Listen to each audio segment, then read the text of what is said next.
In the 7 years I've been running solar quotes, I see people buying solar making the same mistakes again and again and again. So with that said, here are the top 6 mistakes Australians make when buying solar.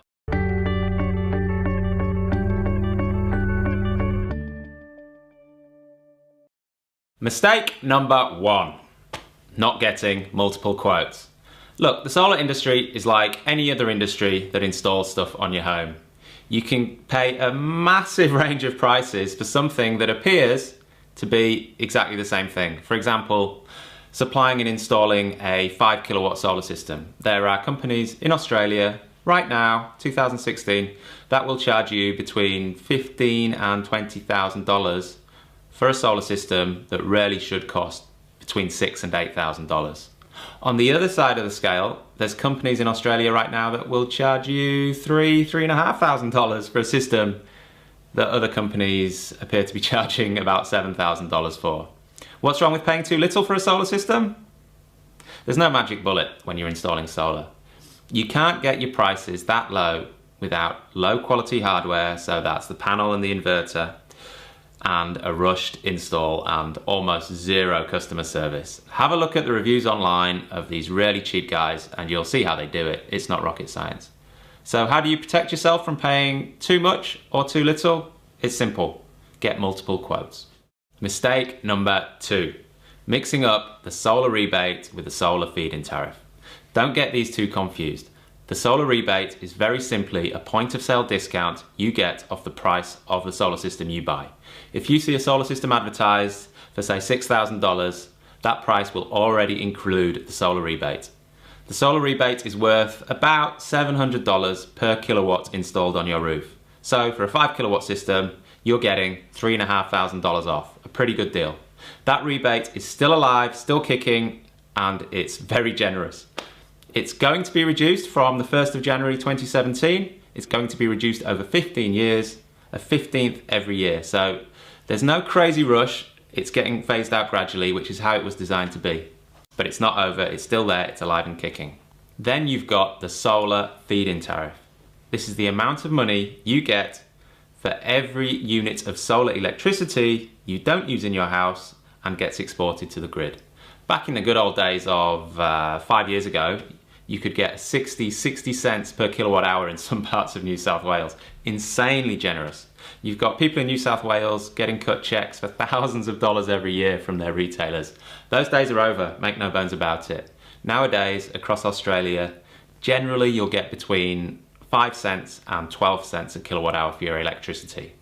Now, a lot of people say, oh, it's not worth buying solar, the feed-in tariff is almost gone.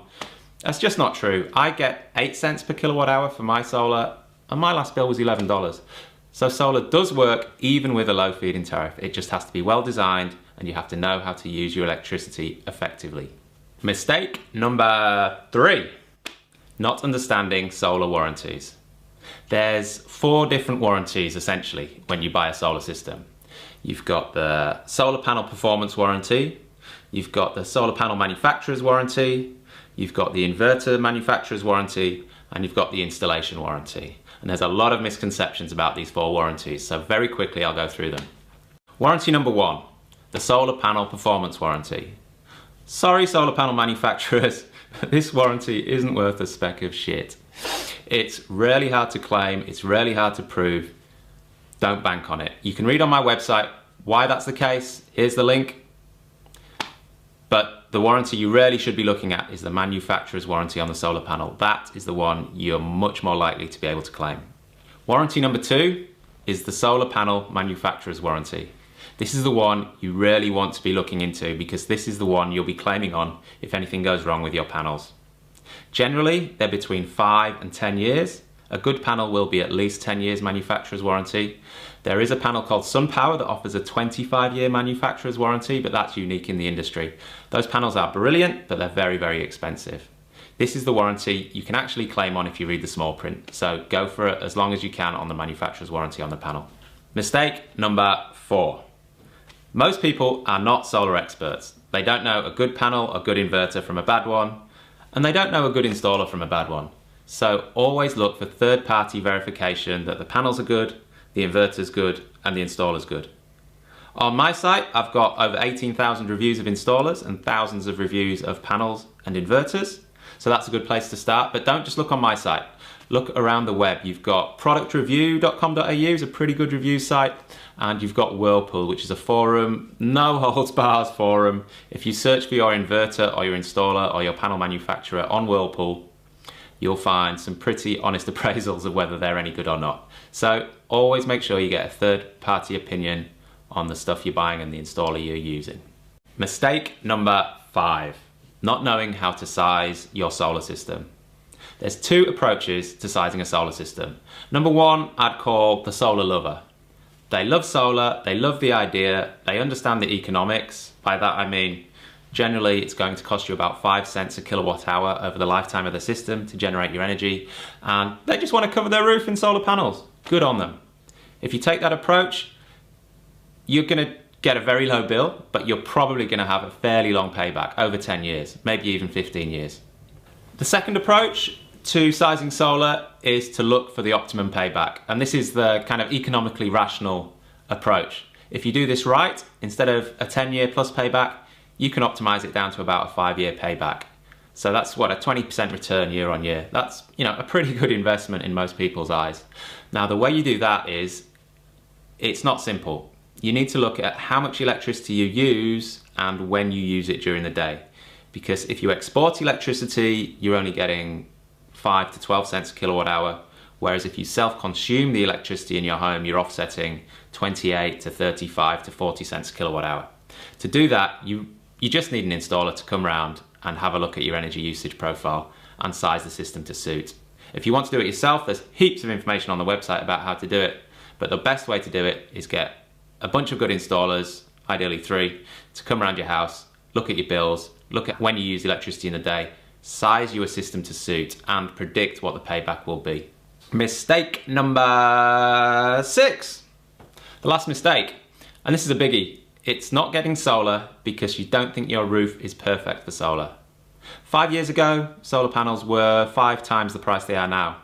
In those days, you wanted a perfect north-facing roof to maximize the amount of energy you got to maximize your payback. Things have totally changed now. Solar panels are 5 times cheaper than they were, and it's not all about producing the maximum energy, it's about self-consuming the maximum amount of energy. Now what I'm talking about there is you want the solar to be generated in the morning, be generated through the day, and as much as possible in the evening when you get home. You can achieve this by putting panels on the east for the sunrise, putting a few on the north for the middle of the day, and putting the rest on the west for the sunset.